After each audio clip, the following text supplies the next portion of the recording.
Bonjour Alexis Corbière. Bonjour. Petite panne de réveil ce matin. Il y a de ça, et non, vraiment, je m'excuse platement. Je félicite le monsieur qui m'a amené gentiment ici, qui a été fort rapide. Et merci à vous d'avoir un peu décalé ce rendez-vous. Il n'y a pas de malice. Au même moment, j'avais d'autres de mes amis sur d'autres antennes, et ceux qui nous suivent peut-être ont pu faire les deux. Mais je m'excuse vraiment platement, et voilà. En 10 ans, ça ne m'est jamais arrivé. Eh ben moi non plus, je crois, depuis que je suis là, mais il fallait bien que ça arrive un jour. Vous venez d'écrire, Alexis Corbière, au Premier ministre au sujet de la campagne de vaccination dans votre département, celui de la Seine-Saint-Denis, où les prises de rendez-vous pour se faire vacciner sont encore plus compliquées qu'ailleurs. Pourquoi ?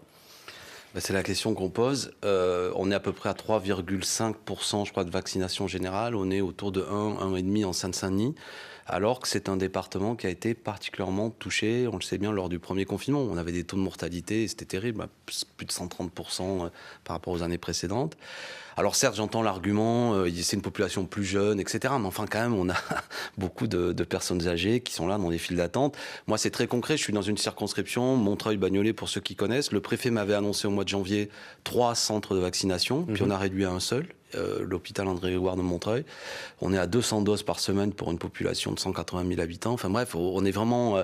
et là, il y a eu un petit accrochage. Alors, je ne veux pas que le ton monte avec le préfet, mais il y avait plutôt un choix de permettre à ce que les médecins de ville vaccinent des gens qui leur sont proches.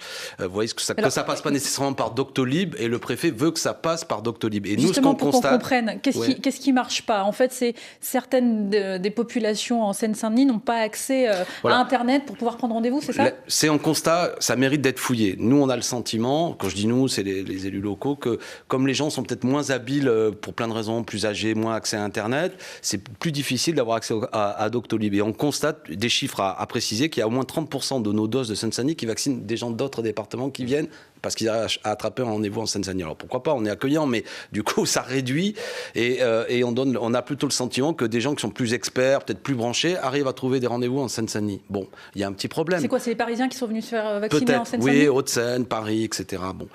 Non mais en soi, je veux pas faire un truc cocardier, mais ça pose un petit problème, parce que du coup on a encore moins de doses. Alors du coup, il y a moins de vaccins qui sont mis à disposition de Doctolib. Et monsieur le préfet l'a mal pris, a dit ça peut pas passer comme ça, ça parce continue. Que plusieurs maires ont décidé de se passer de la plateforme Doctolib de réservation pour être sûr faire que leur propre liste d'attente, et ça, pour être ça sûr, pas entre guillemets, que nos vieux, nos personnes âgées soient bien vaccinées. D'accord. Bon, ça vaut ce que ça vaut comme raisonnement, mais pour le mieux des habitants de Seine-Saint-Denis.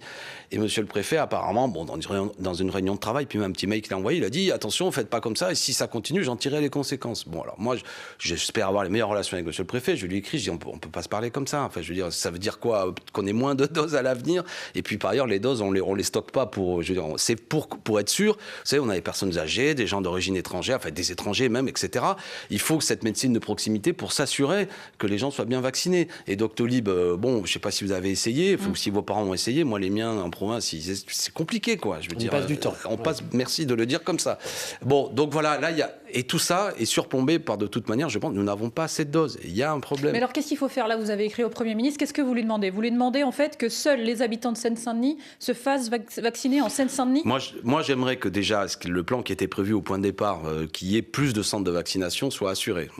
Ça ne changera pas le nombre de doses. Oui, non mais, et vous avez raison de le dire, soit assuré par le fait qu'il y ait le nombre de doses. Si on a réduit, c'est qu'il n'y a pas assez de doses. Et qu'on ait le nombre de doses suffisant. Donc il faut faire appel sans doute à d'autres types de vaccins, pourquoi pas. On reste pour l'instant à l'utilisation de moins de vaccins que ce qu'il y a dans d'autres pays. Vous savez, moi j'ai de la famille en Amérique latine, via mon épouse que vous connaissez sans doute. C'est d'autres types de vaccins qui sont utilisés. Et ses parents, qui sont des gens de plus de 70 ans, sont déjà... du vaccin cubain ? Là, c'est le chinois, je crois, le Sinovac, qui a l'air d'avoir des résultats qui ne sont pas inintéressants. Qui n'a pas fait sa demande d'homologation en Europe, ce qui est quand même le préalable. Oui, il faudrait les accompagner dans ce mouvement-là. Je veux dire, on a aussi, nous, on peut faire des choix qui amènent à ce qu'on ait un éventail de vaccins plus important.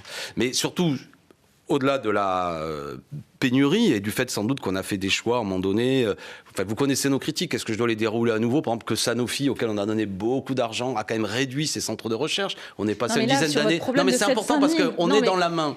Ça règle pas le problème des habitants de Seine-Saint-Denis, ce que vous dites là. J'entends bien. Donc qu'est-ce qu'il faut faire concrètement ? Moi, ce que j'aimerais, c'est m'assurer quand même que les habitants de Seine-Saint-Denis ont la même possibilité que ceux d'autres départements. Je trouve qu'on est quand même dans une sous-distribution de doses.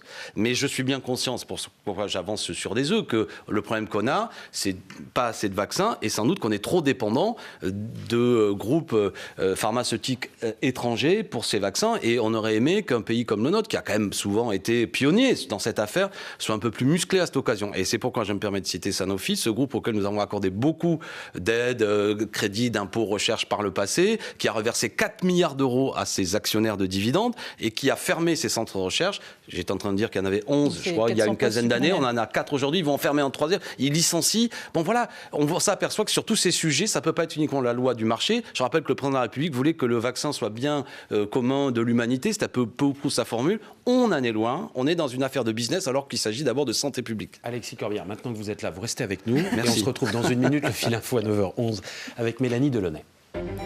Une baisse du chômage en trompe-l'œil en fin d'année dernière, moins 8% au dernier trimestre, mais certains demandeurs d'emploi ont renoncé à chercher du travail à cause du second confinement, explique l'INSEE. Ce matin, la ministre du Travail, Elisabeth Borne, indique que les taux actuels d'activité partielle sont prolongés pour le mois de mars. Après celui de Dax la semaine dernière, l'hôpital de Villefranche-sur-Saône dans le Rhône, paralysé par une cyberattaque. Toutes les opérations prévues aujourd'hui sont reportées. Seul le standard des urgences fonctionne. Le pourvoi déposé par la famille de Rémi Fraisse, examiné par la Cour de cassation. Aujourd'hui, les proches du militant écologiste tué lors d'affrontements avec les forces de l'ordre dans le Tarn en 2014 veulent un procès. Ils n'ont pas accepté le non-lieu dont a bénéficié le gendarme auteur du tir de grenade. Et puis l'Agence spatiale européenne cherche le nouveau Thomas Pesquet. Elle lance aujourd'hui une nouvelle campagne de recrutement d'astronautes, la première depuis 11 ans. Le processus est long, les places sont rares. 4 à 6 candidats retenus. La dernière fois, il y a eu plus de 8000 prétendants. France Info.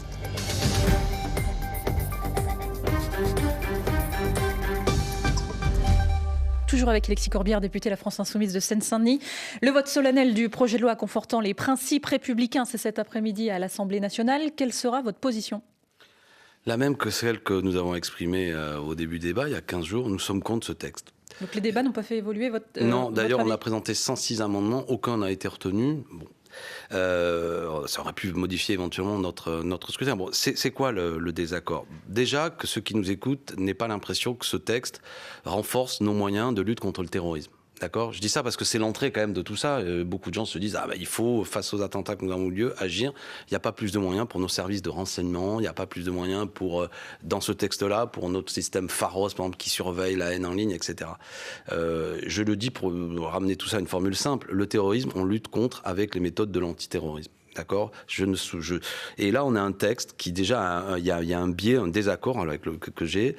C'est quoi ? C'est une loi inutile, inefficace ou dangereuse ? C'est quoi ?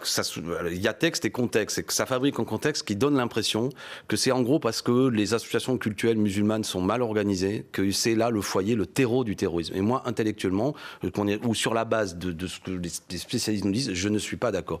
Les mosquées, je vais le dire simplement à ce micro, globalement, ne sont pas le lieu dans lequel s'organisent les terroristes. C'est pas vrai. Ce n'est pas exact. C'est où, même celles qu'on ferme. Ouais. Pardon ? Même celles qu'on ferme. Même celles qu'on ferme, entre guillemets, qui sont des lieux dans lesquels il y a des pratiques qui sont sans doute inacceptables parfois, des propos qui peuvent être dangereux, etc. Ça, c'est une chose. Vous dites que c'est sur Internet, en fait. Voilà. Et ce que nous disent les spécialistes, c'est que là où les gens, je parle de ceux qui prennent les armes. Après, il peut y avoir des pratiques rigoristes que nous n'acceptons pas, des propos intolérables, mais je dis bien du terrorisme. C'est sur Internet notamment. Et j'ai envie de dire, c'est surtout ceux qui ne trouvent pas dans les mosquées, ceux qui viennent chercher, qui vont ailleurs pour s'organiser. D'accord ? Donc, je trouve qu'il y a parfois un regard un peu paternaliste qui consiste à dire ces musulmans, il faut qu'ils s'organisent autrement. C'est le cas de l'article 24 qui demande à ce que, par exemple, les associations cultuelles musulmanes, qui sont aussi, c'est sans doute perfectible la manière dont elles sont organisées, mais les autres cultes également. Après tout, on ne va pas mettre le nez pour savoir si nos amis de confession catholique, protestants, de confession juive sont bien ou pas organisés. Alors que là, il y a une suspicion. Alors, de la même façon, on dit il y a des fonds étrangers. On a Tracfin qui nous permet de savoir quels sont les fonds étrangers. Pendant les débats, Alexis Corbière, Jean-Luc Mélenchon a dénoncé, je le cite, une loi qui stigmatise les musulmans. Je voudrais vous faire entendre la réaction du garde des Sceaux, Éric Dupond-Moretti, à ces propos du leader des Insoumis, Éric Dupond-Moretti, qui était à votre place il y a quelques jours. Je suis très à l'aise avec ce texte. Je pense que c'est un grand texte de liberté. C'est pas un texte anti-musulman, comme le dit Jean-Luc Mélenchon ? Mais c'est un scandale d'entendre ces choses. Je vous explique. Moi, j'ai eu beaucoup de peine quand j'ai entendu Jean-Luc Mélenchon raconter ça à l'Assemblée nationale. Il y a des gamins qui écoutent ça. Il y a des jeunes qui sont mal à l'aise, on le sait. Et on est en train de leur dire que le gouvernement prépare un texte anti-musulman. Et si on dit à des gamins, la République vous rejette, elle vous stigmatise, où est-ce qu'ils vont ? Ça, c'est possiblement pour moi renforcer l'attraction que certains gamins peuvent avoir pour le séparatisme. Je trouve que c'est scandaleux comme propos.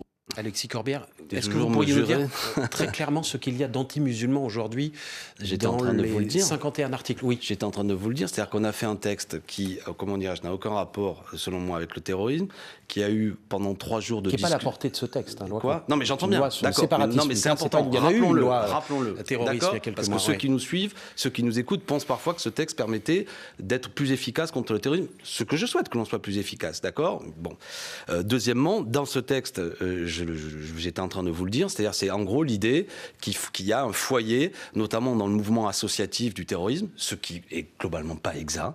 On va demander aux associations vous l'évoquiez avant que dans mon retard, je vous ai entendu, vous l'avez rappelé, de signer à l'ensemble des associations qui touchent une subvention de contrats d'engagement républicain qui ne changent strictement rien. Pour depuis pouvoir 2014, toucher des subventions publiques. Pour pouvoir toucher oui, des mais c'était subventions déjà publiques. le cas depuis Celles 2014. qui ne veulent pas de subventions. D'accord, mais voilà. Et puis de toute façon, n'auront pas à le signer. ceux qui agissent contre la République et qui s'organisent ne touchent pas de subventions. Donc c'est du baratin.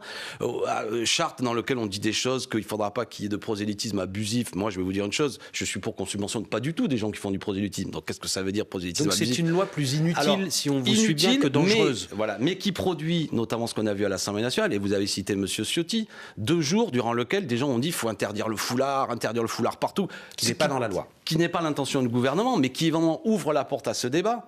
Et alors plus personne n'y comprend rien. On en vient à avoir un débat à l'Assemblée, sur France 2 l'autre jour, vos collègues du service public, entre M. Darmanin et Mme Le Pen, où on a 1h30 de discussion pour savoir s'il faut le foulard ou pas dans l'espace public, où Mme Le Pen dit du livre de M. Darmanin, ce livre, j'aurais pu le signer. M. Darmanin terminant la discussion en disant je trouve un peu molle pour lutter contre l'islamisme. C'est ça que je trouve qui n'est pas utile, Sur qui le participe voile, à fracturer le pays plutôt qu'à faire de la concorde nationale et à cibler les vrais problèmes. Sur le voile, Alexis Corbière, est-ce que vous considérez aujourd'hui que c'est un objet de soumission de la femme ?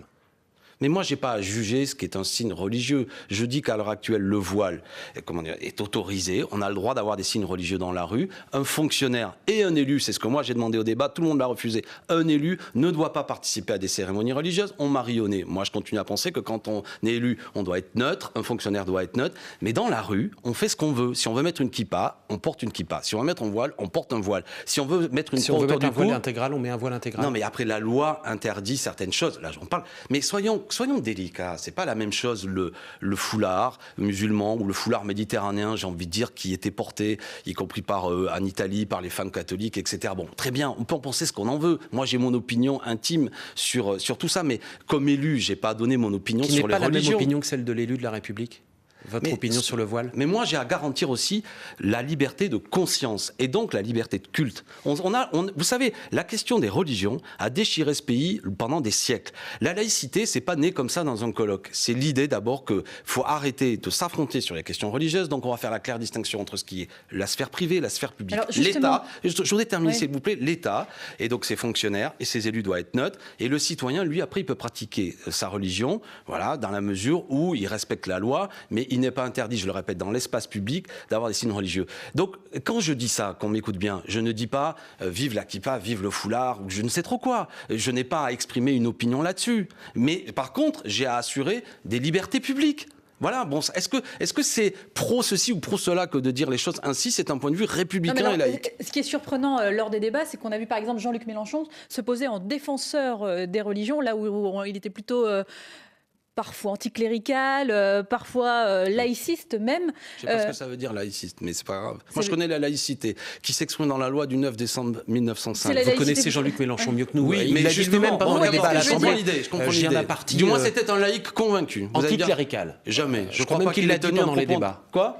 Il l'a même revendiqué en disant j'ai été comme ça dans ma jeunesse. Mais alors, est-ce que ça veut dire que... Qu'est-ce que vous répondez là à ceux qui disent votre posture, là, clairement, pendant ces débats, elle était clientéliste, elle était même électoraliste, purement électoraliste, parce que des échéances arrivent et que vous, le but de l'opération, c'était de défendre les musulmans. pour gagner des voix. Bon, déjà, il y a eu des attaques, les gens n'ont rien suivi. Je suis le seul à demander à ce que la laïcité s'applique sur tout le territoire. Est-ce qu'on peut dire à ce micro qu'il y a 3 départements en France où la laïcité ne s'applique pas? C'est le Concordat. C'est le Concordat. Ça coûte 62 millions d'euros que vous payez, que je paye. On peut en discuter. Ouais. Là-bas, on finance les religions. Je crois qu'on paye uniquement. Je crois que c'est uniquement les habitants de l'Alsace et de la Non, Moselle qui c'est payent. nous tous. 60 millions. Non, mais il me semble que c'est pris sur les. Après, ce qui est pris sur le revenu local. Comme vous dites, c'est le droit local, le droit bismarckien qui fait que quand vous allez chez le médecin. Vous êtes meilleur que moi sur Bismarck. Non, mais je veux dire, mais quand bien même, de toute manière, on peut discuter du fait qu'il y a 3 départements où la laïcité ne s'applique pas. On m'a rayonné. On m'a dit, ah non, tradition locale, histoire locale, ce que je pense être extrêmement... Il y a un autre endroit, Alexis Corbière, où les... Et aussi, c'est en Guyane, et l'ordonnance de Charles X. Dans les prisons, dans les mais armées. Aujourd'hui aussi, les aumôniers Marc de Fauvel, toutes les attention, confessions sont ça, c'est payés la par loi de l'État. 1905. Oui. Est-ce que là aussi, vous revenez là-dessus? Écoutez-moi, ça c'est la loi de 1905. Lorsque on est privé de liberté, on doit assurer la liberté de culte. Donc dans les lieux clos, évidemment qu'il faut que les aumôniers qui puissent rentrer, comme l'armée quand elle est en opération. Les gens vont pas aller à la messe ou à la synagogue ou à la mosquée, les soldats. Donc dans les lieux parfois l'État peut payer. Mais là, en l'occurrence, pour assurer la liberté de culte et la liberté de conscience dans les lieux de privation de liberté, bien sûr qu'il faut y aller. Mais je vous parle dans la vie. Donc moi je suis un laïc, un vrai laïc. Et ce qu'a relevé Jean-Luc Mélenchon, c'est qu'il fallait se féliciter, je termine là-dessus, sur le fait que notamment l'Église catholique avait dit qu'ils étaient défenseurs de la loi de 1905, et Jean-Luc, qui a le goût de l'histoire, disait quelle victoire que plus d'un siècle plus tard, alors que l'Église catholique avait refusé 1905, cette fois-ci ils disent que c'est une loi de liberté. 9h21, le fil info avec Mélanie Delaunay. On vous retrouve dans un instant. Alexis Corbière. Un mois après les aveux de Jean-Marc Reiser, une reconstitution organisée ce matin dans son ancien appartement près de Strasbourg, dans l'enquête sur le meurtre de l'étudiante Sophie Le Tan en 2018. Après 2 semaines de débat, vote solennel aujourd'hui à l'Assemblée nationale sur le projet de loi contre le séparatisme. Parmi les mesures, l'instruction en famille qui sera soumise désormais à autorisation préalable. La progression du variant anglais du Covid constatée dans les laboratoires, il représente en moyenne 35% des cas positifs d'après les données du groupe Cerba. Un peu plus encore en Ile-de-France, sur la Côte d'Azur, en Aquitaine ou dans les Hauts-de-France. Le PSG de retour au Camp Nou, 4 ans après la remontada du Barça, 8e de finale aller de la Ligue des champions de football à 21h. Et puis cet exploit à l'Open de tennis d'Australie, le 114e joueur mondial qualifié pour les demi-finales. Le Russe Aslan Karatsev a sorti le Bulgare Grigor Dimitrov. France Info.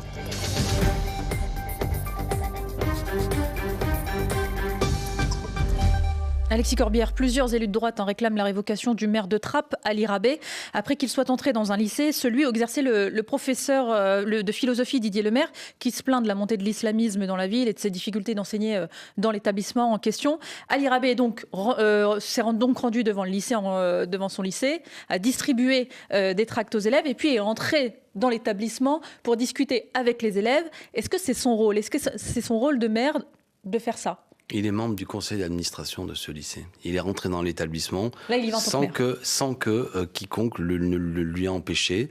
Et que les choses soient claires sur ce dossier compliqué. S'il y a un problème, que M. Blanquer, qui est monté au créneau pour dénoncer M. Rabet, porte plainte contre Ali Rabet. Et il ne le fait pas, M. Blanquer, parce qu'il fait que une attaque politicienne, comme Mme Pécresse. Ce dossier, petit 1, il est hors de question qu'un enseignant soit menacé. Monsieur le maire a le droit de dire ce qu'il veut, et s'il a une protection policière, tant mieux, de manière générale, et en particulier, depuis l'affaire Samuel Paty, on ne va pas jouer avec ça, il a des propos très durs, très polémiques, mais il doit être protégé, et il est hors de question que ce monsieur se sente menacé. Ça, c'est petit. Ceci dit, de la même façon que lui s'exprime, on a le droit de lui répondre. Et monsieur Rabet, qui vient juste d'arriver, qui n'est pas responsable de la situation particulière de Trappes, qui est une ville dans laquelle beaucoup de gens étaient partis pour le djihad, très particulière, mais il vient d'arriver à Ali Rabet. Et il fait un travail, moi je ne le connais pas personnellement, que je trouve courageux. Monsieur le préfet a pris la défense d'Ali Rabet en disant « Nous travaillons bien avec ce monsieur ». Ce qu'a fait Ali Rabet, c'est ceci, cette lettre. Vous l'avez peut-être vu, qui est une lettre tout à fait apaisée, qui dit aux jeunes... C'est la lettre qu'il est allé distribuer dans l'établissement. C'est pas une lettre politicienne qui dit aux jeunes... Appelle au calme. Restez calme, le libre débat doit avoir lieu, etc. On a le droit bon, c'est une lettre, comment dirais-je, de concorde et de tranquillité. Qu'il soit rentré après dans l'établissement pour aller voir le chef d'établissement, mais il est membre de ce CA, et quand même dans l'ordre des choses, de mon point de vue, de ce que l'on m'a raconté. Et que d'un seul coup, Mme Pécresse, accompagnée de quelqu'un qui est aussi un opposant de droite locale à M. Rabet, fait de la politique politicienne, en nommant M. Rabet comme étant responsable du problème, et en déchaînant contre lui les réseaux sociaux et un flot de paroles racistes contre monsieur Rabé, je trouve ça intolérable. Alors monsieur le maire doit être protégé, mais monsieur Rabé aussi. Et je veux dire à ce micro, oui, monsieur Rabé est victime d'un racisme intolérable, parce qu'il est d'origine, je ne sais trop laquelle, je crois qu'il est d'origine marocaine, mais qu'importe qu'il a un nom maghrébin, immédiatement tout le monde se déchaîne avec des propos intolérables qu'il n'aurait pas contre notre élu. C'est proprement scandaleux et cela me révolte. Et attention, monsieur Moretti, notamment, c'est une manière de lui répondre, s'il comprend pas que dans ce pays, il y a une catégorie de la population, sitôt qu'elle ouvre la bouche, on lui trouve tous les défauts. Et là, on en vient quasiment à accuser M. Rabé d'être responsable de la situation parfois compliquée de la ville. On en viendrait immédiatement, parce qu'il est rentré dans un établissement avec des tracts, à vouloir le révoquer. Madame Pécresse, elle a distribué des ordinateurs à tous les élèves de la région Île-de-France. Dès qu'on l'allume, il y a un message de Madame Pécresse. Un message de la région. D'accord, président de la région. Donc dans le genre, je rentre dans les lycées et je fais de la propagande avec son visage, elle est quand même championne du monde. Donc faut arrêter. Et ce climat, moi je le trouve insupportable, parce que vous le prenez souvent sur beaucoup de sujets. Dès que c'est un de nos compatriotes d'origine du Maghreb qui prend la parole, on lui trouve tous les défauts, quasiment complice du terrorisme. Et on en revient à ce que je disais tout à l'heure. Faut faire attention. Non mais c'est le même sujet. On n'a pas le droit de parler loi contre le terrorisme, parler foulard et parler association culturelle musulmane avec légèreté. Parce que tous ces signes égaux qu'on met dans la tête de beaucoup de gens, au bout d'un moment, ça fait système. Alors que ça n'a rien à voir. Donc le maire de Trappes, moi je dis, monsieur Blanquer, portez plainte contre Ali Rabé si vous avez quelque chose à lui dire. Sinon, taisez-vous. Et je crois que ça ferait du bien. Et s'il a fait une faute à Ali Rabé, il sera sanctionné. Mais moi, des éléments que j'ai, il n'en a fait aucune. C'est un homme digne, qui défend sa ville. Et franchement, moi, j'ai plus envie d'aller à Trappes, lui accorder ma solidarité, que le débat se calme. Les histoires de coiffeurs non mixtes, c'est du baratin. Les enfants qui chantent plus à la chorale. Merci de le dire, Marc Fauvel. Quand vous dites ça, vous n'êtes pas du côté de ceux qui menacent. Je suis du côté de personne. Non, mais j'entends bien. Non, mais ce que je veux dire, c'est que... Le professeur lui-même a reconnu qu'il l'avait... Merci. Mais je vous félicite. Ce que je veux dire, c'est que moi, je trouve qu'il y a des hebdomadaires, je ne vais pas les nommer, qui ont été un peu légers en laissant publier des tribunes. C'est comme gratter une allumette au-dessus d'un baril explosif. À l'hebdomadaire qui a publié la première tribune de Didier Lemaire, dans laquelle voilà, notamment, le fait qu'on dise à la légère, il n'y a plus de coiffeurs, les enfants chantent plus à la chorale parce que leurs parents leur donnent une éducation rigoriste. Monsieur le maire lui-même le reconnaît aujourd'hui, que c'est un peu du baratin. Alors vous savez qui c'est le premier, d'après ce que j'ai compris, à demander la protection de cet enseignant? C'est monsieur Rabé. Quand il a vu cette tribune avec monsieur le préfet, ils ont dit, au vu des mots là-dedans, ça peut entraîner une situation de tension. Donc, je sais bien qu'en disant ça, je ne veux pas être mal compris, parce qu'il est hors de question, on a vécu le drame Samuel Paty, que les positions, même si elles sont assez affirmées de monsieur le maire, amènent à la suspicion. Mais j'invite monsieur le maire, comme tous les autres profs, sur ces sujets, à dire des vérités, mais pas des choses qui sont tellement caricaturales qu'elles compliquent encore plus la situation dans une ville où se concentrent beaucoup de difficultés sociales, une difficulté de transport. Mais je veux dire, il faut faire confiance à notre jeunesse et à des beaux élus comme monsieur Rabé, qui, d'après ce que je comprends, il vient de débarquer, il n'est pas responsable, fait un travail qui doit être plus soutenu que condamné. Merci Alexis Corbière. Merci à vous, toutes mes excuses à ceux qui nous ont écoutés. Je vous jure que je ne serai pas en retard la prochaine fois si vous m'invitez. On surveillera tout ça. Merci à vous. Merci.